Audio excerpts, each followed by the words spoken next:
Bom, eu tinha cansado que eu tinha feito esse negócio, esse vídeo já muito tarde, né? E aí me deu sono, eu fui dormir. E essa aqui vai ser a parte 2, beleza? Vamos lá.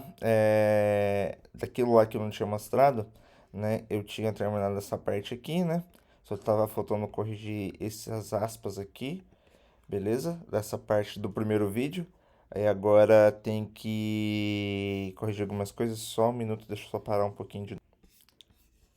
Tá, vamos lá? Então, eu só esqueci de uma coisa. Esse nome aqui, ó, ele tá errado.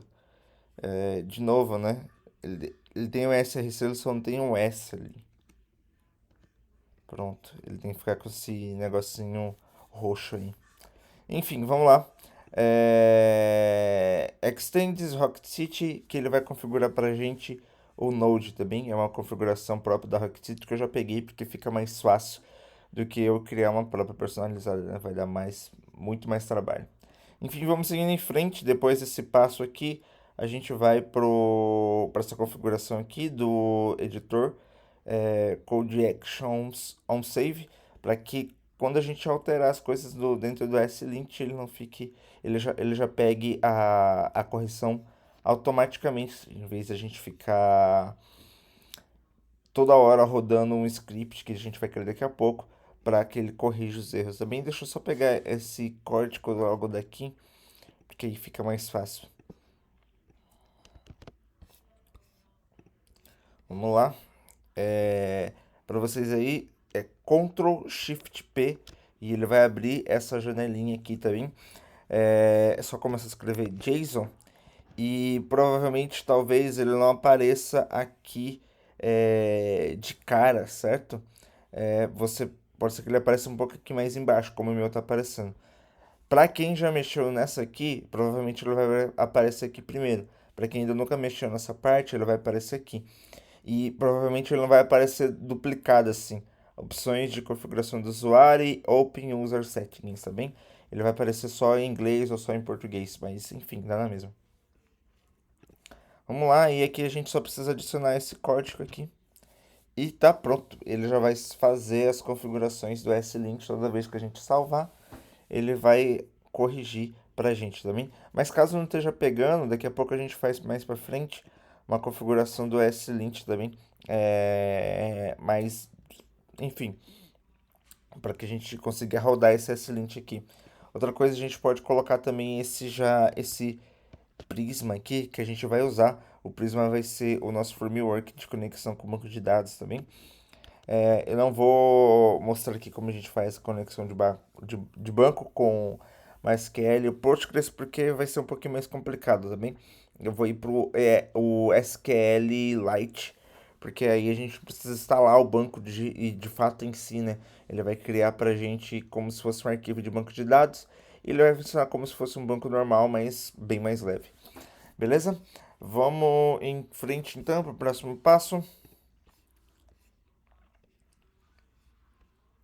Bom, aqui no packed.json a gente vai criar agora um script também chamado lint e a gente vai ter essas importações aqui. Lint src traço xt.ts.fix.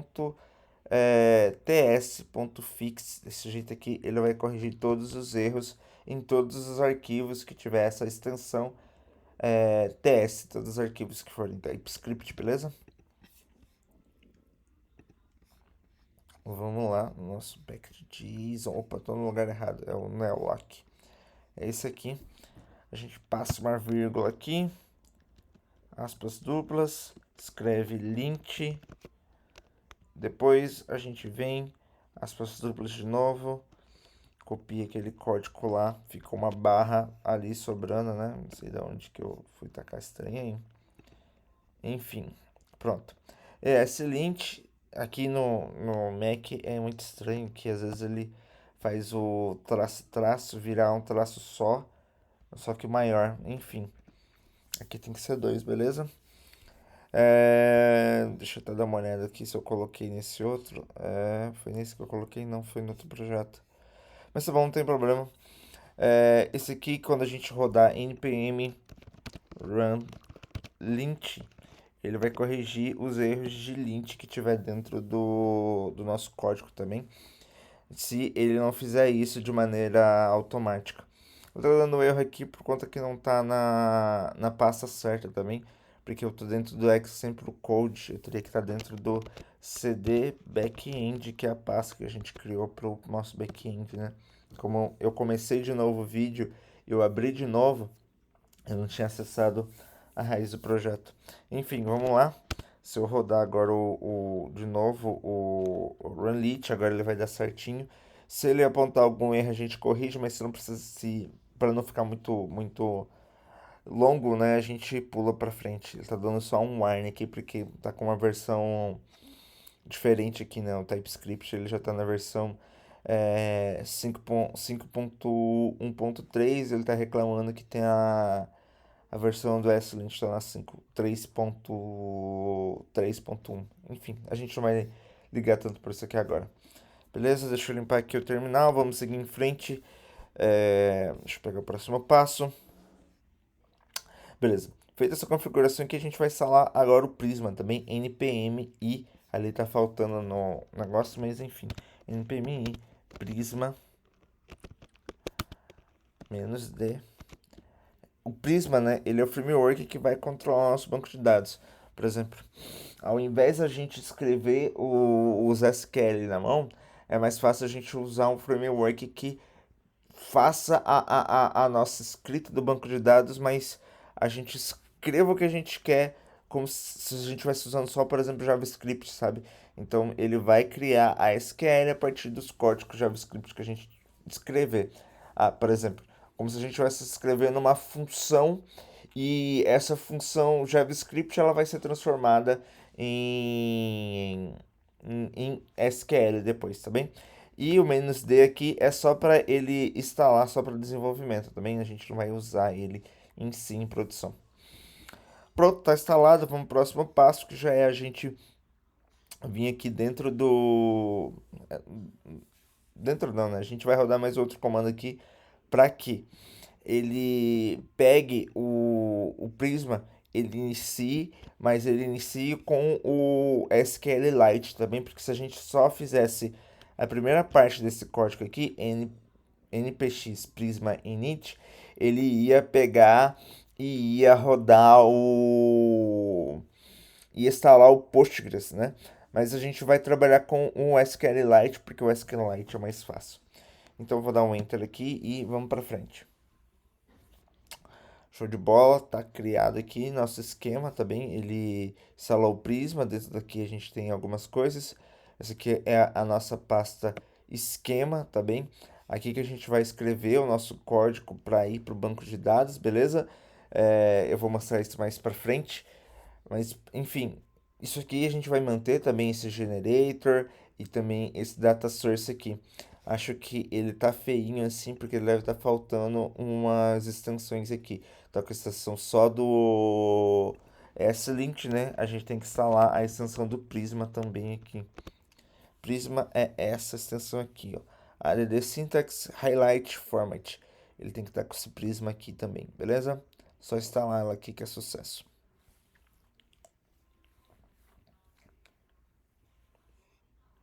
Pronto, essa extensão ela é obrigatória também, porque sem ela a gente não consegue fazer direito os códigos do Prisma, beleza? Pronto, ele já pegou agora aqui a corzinha certinho e vamos em frente, vamos pro próximo passo, que já é a gente vir aqui dentro do arquivo Prisma e abaixo das funções criadas lá, a gente vai criar agora o nosso primeiro model de usuário, beleza?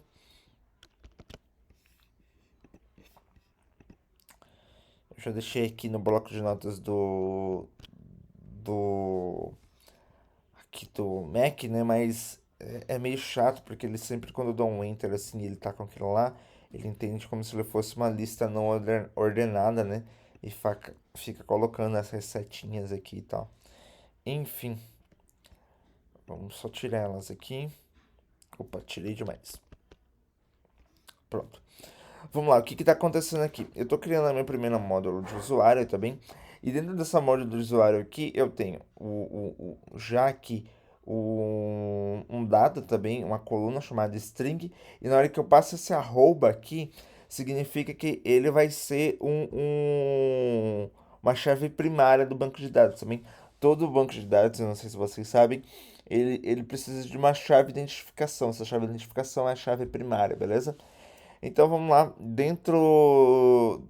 quando eu falo aqui que esse ID vai ser a chave primária, aí eu passo nesse arroba, e aqui tem um outro arroba default aqui, e eu passo um UUID. Eu não lembro agora qual é o significado direito do UUID, mas você só tem que entender que ele é um gerador de um código, tá bem? Um código aleatório, que vai ser um hashzinho, se eu não me engano, de 60 caracteres também, que ele vai servir como chave identificadora, tá bem? E a gente pode criar também um username aqui, que também é string, beleza? E deixa eu pensar aqui, eu acho que por hora pode ser isso. Deixa eu só pegar uma outra parte aqui do código. Deixa eu pausar o vídeo para não ficar muito longo. Tá, vamos seguir em frente então. Uma coisa que eu não expliquei para vocês era esse arquivo aqui, .env, tá bem? Ele é environment variables, tá bem? É um arquivo que ele serve para que a gente crie variáveis de ambiente locais, porque, por exemplo, pode mudar de ambiente para ambiente, tá bem? As configurações. É um arquivo comum de ser usado PHP, também com C Sharp, por aí vai. É porque a gente configura algumas variáveis para que cada ambiente tenha a sua, certo? Exemplo, eu vou vir aqui no PHP para mostrar para vocês. Aqui tem um exemplo fácil. Tá vendo aqui? Eu tenho também o .env. Então, coisas para conexão com o banco de dados, coisas do aplicativo em si, certo? Isso aqui vai mudar, por exemplo, eu uso aqui o host, né, 127.0.1, que tá faltando um ponto bem aqui assim. Enfim, bom que eu não estou usando literalmente isso aqui no meu banco de dados, eu uso uma outra coisa, mas enfim. E isso aqui seria o caminho para que eu conectasse com o banco de dados Postgres, certo? E aqui, por exemplo, seria o nome. Lá no nosso caso, a gente vai precisar definir muita coisa, porque o nosso banco de dados ele vai vir por essa URL aqui. Essa URL, ela está se referindo a um arquivo que a gente vai criar ele já já. É, quando eu crio eu tenho esse arquivo aqui, né, do esquema Prisma, ele vai criar, toda vez que a gente chama, passa esse parâmetro aqui, model, e cria o nome da tabela, que esse aqui seria o nome da tabela do banco de dados, certo? Ele vai criar a partir de um comando que eu já vou mostrar para vocês a tabela. Mas por que que é model em vez de tabela? Porque como o Prisma vai ter vários tipos de banco de dados, ele pode trabalhar com vários tipos de banco de dados, né? O comum é se chamar tudo que vai para como se ele fosse uma tabela, ele fosse model, tá bem? Isso também é um conceito de MVC, Model View Controller. O model é a parte abstrata que ela trata de banco de dados também, como se fosse uma classe que ela vai ter ali os seus métodos, os seus atributos, mas ela vai mandar isso para o banco de dados, certo? Ela vai ser o arquivo responsável por conectar com o banco de dados e trazer as informações para a aplicação, certo? E aí a gente tem a controller, que seria uma conexão entre a view e essa model, certo? Ela que vai controlar o gerenciamento ali de tudo. E por fim a gente tem a view, né, que é a exibição de todos os dados. O que eu peguei ali o que eu puxei do banco de dados pela model, eu mando para controller que faz o gerenciamento de rotas e tudo mais. E dessa controller eu mando para view, tá bem? Mas isso aí é uma outra história, vamos para frente. É, Pronto, feito essa parte aqui da gente ter criado o model, o user, a gente ter passado o ID e o username, até não precisa ser username, pode ser só name mesmo, por hora a gente não vai criar um username, é só a gente vir aqui dentro do nosso terminal, deixa eu pegar o código aqui para mim não errar ele, a gente vai rodar o npx migrate dev, tá bem? Por que migrate dev? Ele vai criar uns arquivos aqui pra gente que eu vou mostrar agora. Pronto. ele criou aqui pra gente dois arquivos. O DB, o dev.db, lembra que aqui naquele environment, o .env eu tinha colocado aqui, database URL, né? Quem gosta de falar inglês fala URL. Enfim, vamos lá. Aqui dentro desse arquivo, ele está fazendo o seguinte, ele está falando que o banco de dados, né, ele vai ser configurado dentro desse arquivo aqui. Então, ele vai procurar aqui o nosso banco de dados, beleza? Como eu rodei esse migrate aqui, o que esse comando faz? Ele faz uma leitura do nosso arquivo lá, esquema, certo? E ele vai atualizar o banco de dados a partir do que a gente escreveu aqui. Como essa é a primeira vez que eu estou rodando esse código, né? Então, o que ele está fazendo? Ele está criando uma tabela users e o banco de dados, tá bem? Por isso que ele criou esses arquivos aqui.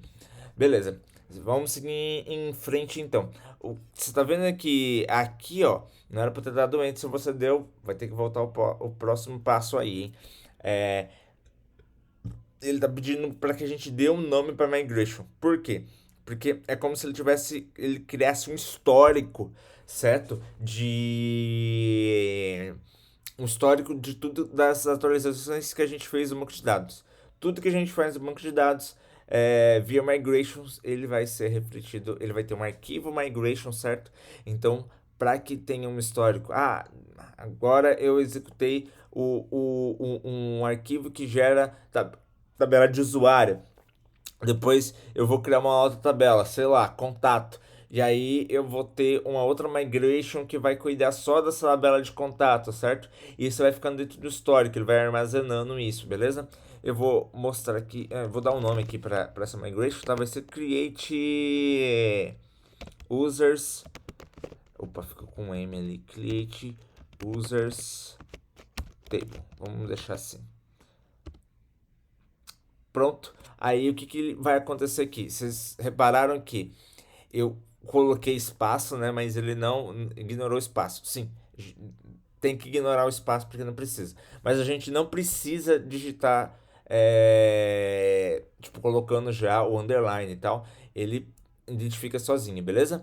Então, o que ele criou aqui? Ele criou a passa migrations também. E aí ele passou ali uma chave para nossa migration, um timestamp, um número também, que se você separar é o ano, o mês, o dia e algum código aqui para significar como se fosse mais ou menos a hora, beleza? E enfim, vamos seguindo em frente. Dentro aqui desse Migration SQL, ele criou agora a SQL que vai gerar para a gente a tabela de usuários, também a tabela user aqui. Show de bola? Isso aqui são dados de SQL, beleza? A gente não vou nem perder muito tempo para explicando eles agora, não. Show de bola? Então, vamos seguindo em frente. Deixa eu pegar aqui. A gente não vai mexer com isso aqui agora diretamente. Próximo passo, então, deixa eu pegar aqui nas minhas anotações. A gente precisa, né, dar uma olhada como ficou o banco de dados. A gente pode ter algumas ferramentas para fazer isso daí, mas, né, a gente vai aqui usar o Prisma Studio, porque o Prisma Studio é mais fácil para a gente trabalhar com ele também, do que eu ir lá e pegar um SGBD.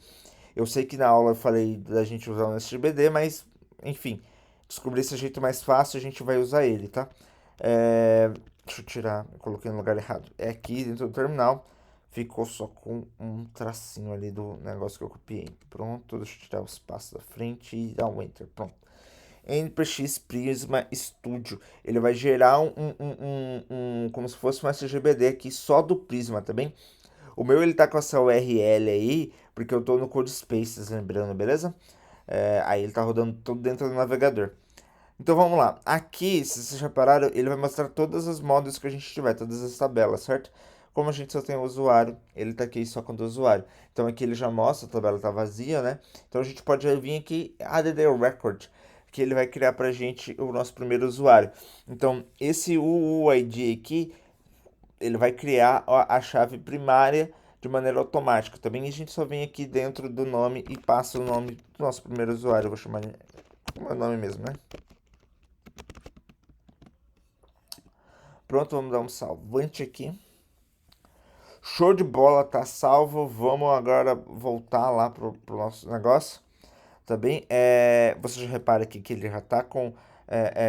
A gente já criou o usuário aqui, só que a gente precisa conectar, né, a aplicação com o banco de dados. Mas, professor, só fazendo essa migration ele já conecta com o banco de dados? Não. A gente precisa chamar isso, tá bem? Eu vou pegar já um outro código pronto para a gente colocar aqui para ficar mais rápido também. A gente precisa fazer umas importações aqui do Fastify. Fastify é aquele framework que ele vai substituir o Express, que eu falei para vocês assistirem uma aula com o Express, certo? Mas o Express ele tá um pouquinho mais lento e as conexões com ele estão um pouquinho mais difíceis, então a gente vai usar o Fastify, beleza? Deixa eu só pausar aqui para mim pegar o código e esse vídeo não ficar tão longo. Pronto, voltei aqui. Vamos continuar então. Deixa eu fechar aqui por enquanto o negócio e minimizar isso aqui para ficar melhor de ver o código. Pronto, já vou copiar ele todo aqui. Então, aqui primeiro, o que a gente está fazendo aqui? Eu estou dentro do arquivo server.ts, beleza? Ele está lá dentro do nosso SRC. Show de bola, deixa eu fechar aqui de novo. Vamos lá. Ele tá no. Eu faço um import do Fastify, beleza? E aqui eu chamo declaro uma variável app importando o Fastify também. Então, tudo que tiver configuração para as rotas do Fastify, a gente vai estar trazendo aqui. Por isso que a gente vai fazer app.get e o caminho da rota que a gente tiver aqui, tá bem? Então, se eu fosse rodar aqui agora o npm run dev, né, ele estaria acessando na rota barra, que não tem mais nada depois da barra, e estaria exibindo esse hello world friend que eu escrevi errado aí também. Mas enfim, e esse app.list é a porta que eu quero que ele escute, tá bem? E aqui ele está só dando um console log para mostrar o servidor que ele está rodando, tá bem? Porque dentro desse app aqui, ele pode esperar essa promise, daí é uma promise, tá bem? É um retorno, enfim. Não vou explicar isso aqui agora direito. Por hora, a gente só tem que vir aqui e trabalhar com isso aqui, tá bem? Vamos fazer a conexão com o banco de dados. O que a gente vai fazer com a conexão com o banco de dados? Como que a gente faz? É muito simples. A gente precisa instalar agora esse Prisma aqui, tá bem? Prisma Client, porque aí ele traz a conexão pra gente de uma maneira muito, muito fácil. Em vez de eu ficar mexendo ali, setando como que eu pego uma tabela e tudo mais, vocês vão ver como que ele vai gerar isso pra gente. Deixa eu só parar o... Vou criar, na verdade, outro aqui pra ele não parar o Prisma Studio lá. Um outro terminal. Vamos lá. Deixa eu dar um Ctrl V aqui e apagar aquela setinha ali. Eu sempre esqueço de tirar a setinha, né? Um traço lá. Pronto, ele vai instalar esse pacote aqui pra gente do Prisma Client também. Então, esse Prisma Client ele é um pacote que ele faz a conexão pra gente com o banco de dados de uma maneira extremamente fácil. Vamos lá, vamos pegar ele aqui, esse import aqui que a gente precisa trazer para ele também. O Prisma Client a gente precisa trazer para cá para nossa aplicação, para nosso server TS, e a gente faz essa importação só dessa forma aqui. Outra coisa que acontece sempre é que o VS Code ele não usa o mesmo tipo de fonte aqui do Notepad, e ele sempre dá esses errinhos na hora que eu estou usando um negócio aqui. Mas repararam, eu tava colocando aspas duplas, né? Mas no S-Lint ele não tá esperando aspas duplas, né? Ele tá esperando aspas simples, né? Por isso que ele tá dando esse erro aí. Deixa eu só colocar aqui aspas simples. Continuou com erro. Por que que ele tá dando um erro? Boa pergunta. Ele não rodou o meu Prisma. Prisma Client. Será que tá errado? Ah, tá. É só porque ele nunca foi lido. Tranquilo. Vamos seguir em frente então, porque ele já vai ser lido aqui, porque a gente vai declarar ele logo aqui abaixo. A gente vai fazer uma concha aqui, prisma, beleza? E aí a gente vai falar que a gente quer um new Prisma Client. Cadê ele aqui? Opa, vamos colocar maiúsculo, Prisma Client. E pronto. Já vai sumir com os erros. Só tira esse espaçozinho a mais aqui. E aí, esse erro aqui é de novo a mesma coisa, ó. Ele fala que é declarado, mas se o valor nunca é lido, a gente já vai ler ele aqui. O que que a gente vai fazer aqui? A gente vai retornar agora o usuário, tá bem? Mas antes da gente retornar, a gente tem que declarar ele, né? Óbvio. Então vamos lá, opa, const users, beleza? Eu tô com o note em cima de mim aqui, em cima do meu colo, não dá bom, né? Deixa eu colocar ele na mesa aqui, porque eu tava com preguiça. Vamos lá, const, deixa eu pegar aqui a minha cola, ele vai ser igual ao users, ele vai ser ao wait. Por que await? Porque ele precisa ficar esperando também, porque senão toda vez que ele for rodar o código e ele passar por esse código, ele vai dar erro. Então, só quando ele estiver chamando. Então, ele fica aguardando até que a gente rode esse trecho de código aí, tá bem? Então, vamos lá. Await, e aí a gente vai pegar e vai passar agora a variável prisma, beleza? E o que é legal do prisma? Ele vai procurar pra gente o que tem de banco de dados. Por exemplo, se você parar lá embaixo, ó, ele já tem o user aqui, beleza? Que é a nossa tabela que a gente criou. Então, ele já traz aqui pra gente automático, que é muito bom, né? E aí a gente quer recuperar todos os usuários que foram criados dentro da nossa tabela, também dentro do nosso banco de dados. E aí a gente vai pegar uma função chamada find many, tá bem? Eu tava escrevendo com A, mas é find many. Pronto, isso aqui ele já vai retornar pra gente todos os usuários. Ele tá com erro no... Oh, vou usar o ponto vírgula aqui. Ele tá com erro no wait, porque quando a gente usa esse wait, a nossa função tem que ser async, tá bem? Async de assíncrona. Beleza? Não vou aprofundar muito nisso aqui também, mas enfim. E aqui dentro do nosso return a gente vai retornar os users também. Beleza demais, vamos só tirar esse... O que ele tá reclamando aqui? Ah, ele quer que eu tire o espaço aqui. É isso? Não, é outra coisa. Vamos rodar então o meu npm run lint aqui, que eu acho que aí ele salva. E para de dar erro. Esse erro aí, ele parece só um erro de slint npm run lint. Eu coloquei errado? Ah, tá. Repara que aqui, ó, ele tá no example code, que é a pasta acima, né? Ele tinha que estar dentro do back-end. Então, vou dar um cd back-end. E aí, vamos rodar aqui npm run lint. Vamos lá. Pronto, aí ele corrigiu pra gente os erros de slint. Não sei por que ele tinha dado isso aqui, acho que porque um tava mais pra cá, outro tava mais pra lá. Enfim, vamos lá. Agora ele tá certinho. E o que a gente precisa fazer aqui agora? Deixa eu dar uma olhada na minha colinha aqui. Nada, não tem mais nada pra gente fazer, pra gente ver só agora a conexão com o banco de dados também. É muito fácil. A gente vai rodar agora o nosso projeto aqui, npm run.